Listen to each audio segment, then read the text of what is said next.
In this video, I want to talk about some common mistakes I see people make trying to make the transition from done for you services into a more done with you model, such as productized consulting, group coaching, and/or training. Let's get it going.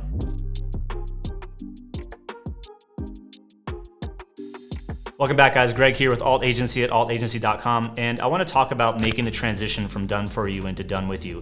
I actually just shared my transition, my plan in the most recent video, which you can check out up here and/or I linked to in the description. And also, I put together a free training. It's brand new. It's about 20 minutes long. I'll link that up in the description below, walking you through the 4 key steps that you need to make to actually transition from done for you to done with you. But in this video, I want to actually talk through 2 specific clients that we have that are trying to manage this transformation from done for you into done with you, and some mistakes that you can avoid and things that you can put into practice right now to make this transition as seamless and painless as possible. All right, so the first mistake is actually giving yourself too big of a runway. So for example, we have client number 1. Right now, they're operating here in the old model of done for you, and they want to get over here in done with you.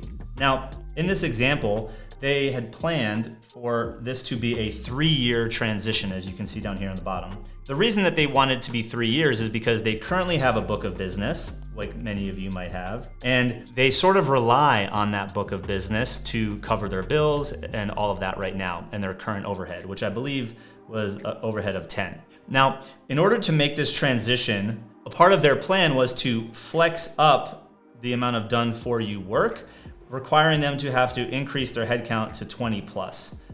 Only to get over here, when they finally reached this final destination, their headcount was back to like 18. So they were gonna hire more people, train them, onboard them, do all that stuff that's required of bringing on new employees, which has a cost, just in order to have to downsize later to mitigate the risk of making this transition from done for you to done with you. And the analogy that I kind of shared with them was, imagine you were tightrope walking between 2 buildings. Which do you think is more risky? Do you think it's more risky trying to tightrope and connect these 2 buildings over the course of 3 years, aka spreading that distance really far? And do you think it's gonna be a lot harder, challenging, more tiring trying to stay balanced in between these 2 things, moving across over the course of 3 years? Or do you think that you'd minimize your risk by shortening that gap and keeping the distances a lot closer? And what I find is that we often take on too much extra bandwidth, complicate our business a lot more just to mitigate the quote unquote risk of losing our done for you clients. But there are some changes and things that you could probably make right now that would make it less risky if you just reframed your perspective of, well, what if in 3 years, if we allow this thing to take 3 years to happen, we could lose really good people that we currently have on the team. We could get burned out. There's more risk of overworking and having too many work hours or work days, working nights and weekends just to make this transition possible. Or we could find little opportunities to rip the Band-Aid right now and make this transition happen in the next 12 months.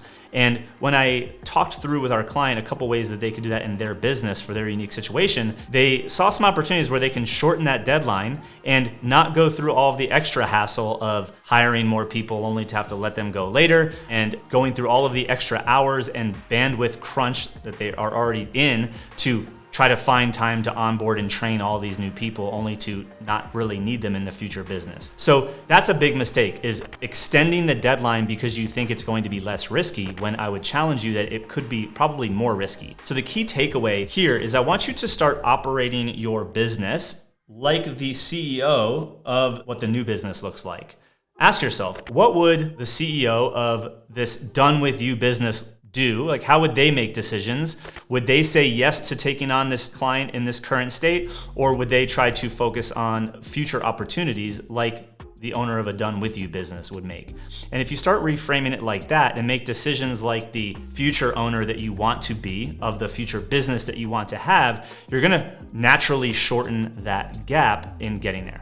Now, if you're enjoying this content, go ahead and click that subscribe button and that notification bell, because we release a new video every single Thursday. All right, now the second client that I want to talk about is a little bit different situation. And the mistake that they were making is to focus only on the emotions that come along with the current way of operating and not think logically about the opportunity cost of not making certain changes. So I want to kind of map this out for you so you can see what I'm talking about. So one of our clients, they launched their Done With You offer. They brought in 8 clients, generating a little over 18 grand in this new offer, and they're now in delivery of that. And my suggestion was keep selling more of the Done With You because that's what you said you wanted to do. And he said, well, I have 5 clients in the pipeline right now that are gonna pay me $3K a month to do work for them. And he has a video marketing agency. They do YouTube video edits and things like that. They actually produce a lot of the videos for our channel that you're watching right now. But they're also really amazing at teaching people how to package up their messaging, what to say in their videos, and how to do it in a way where it requires no editing. And that's what his Done With You offer was that he launched as a client of ours inside of our Foundations program.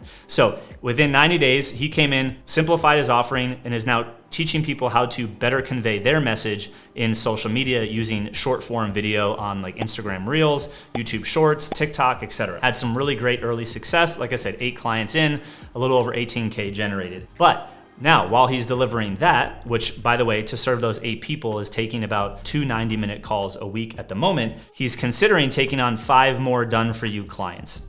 And these 5 more Done For You clients would be a $3K a month each. Now, he's not really sure how long they'll last, like AKA how many months they'll stay on board. But in order to bring on at least those 5 clients this month, which would yield $15K a month in revenue, he'd have to go hire and train 2 more video editors.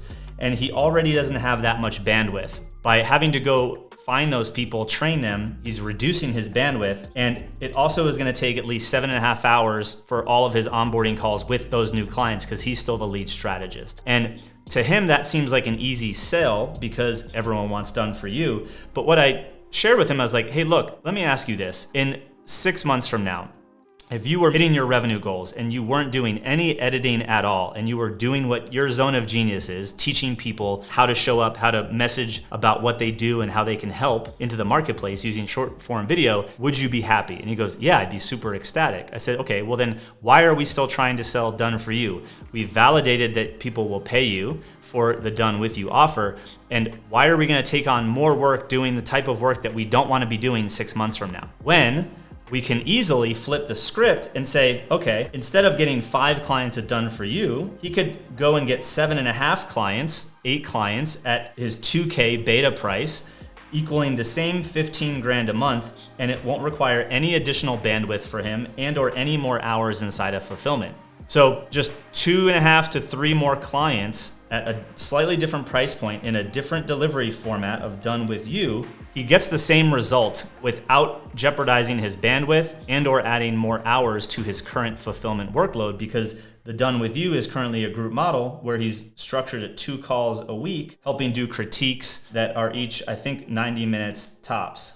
So he still has capacity and bandwidth to serve more clients. He has 8 right now. He'll be able to, in this model, probably serve at least 10 to 20 new clients a month in that model, still structuring in the 2 calls being 90 minutes, maybe adding a third for only getting 3 additional clients. So he has to look at this a little bit of a different way. And so once I showed him that, he's like, yeah, that kind of does make sense. Why not just go get a few more people doing what I'm doing? I've already worked hard once to create the content and the training for this program, so my incremental fulfillment is minimal. On the flip side, I could go get 5 clients, have to go hire more people, increase my overhead, increase my hours and time for both my own client-facing duties of being the strategist and managing and training his new team members. And very quickly, by looking through that logic, we now have a game plan of, okay, instead of going to take on those 5 Done For You, just go sell another cohort, which he's already done. He's already sold 8 people. He has a very active following. He could go sell another cohort of 8 at the 2K and or even raise the price to the 3K that his Done For You service is at, and he'll have the exact same result with a whole lot less effort on the back end, and he'll have now momentum into the thing that he wants to be doing in the future. So the mistake here is to continue to operate like you have, thinking that it's gonna help you get to the business of the future. Do the math, just simply do the math. How many clients in the new thing do you need to replace 1 client in the old thing? Spend more time and energy on getting clients in the new thing, until you don't need the clients doing the old thing anymore. It's really, really simple. And that's how you're gonna make the transition out of done for you into done with you a whole lot faster. Now, if you enjoyed this video, like I said, in the description below, I put together a free training. It's about 20 minutes walking you through 4 key steps that you need to take right now in your business to make this transition, assuming that you want to add on a done with you offer inside your business and go get some paying clients here in the next 30, 60, 90 days. And if you want our help, you'll have the opportunity to schedule a free call with my team, or you can just book a call using the description below. And if you qualify, we'll hop on. We'll brainstorm this whole thing out with you, looking at your current services and show you how you can launch a done with you offer in the next 90 days. Hope you guys enjoy this, and we'll see you in the next one.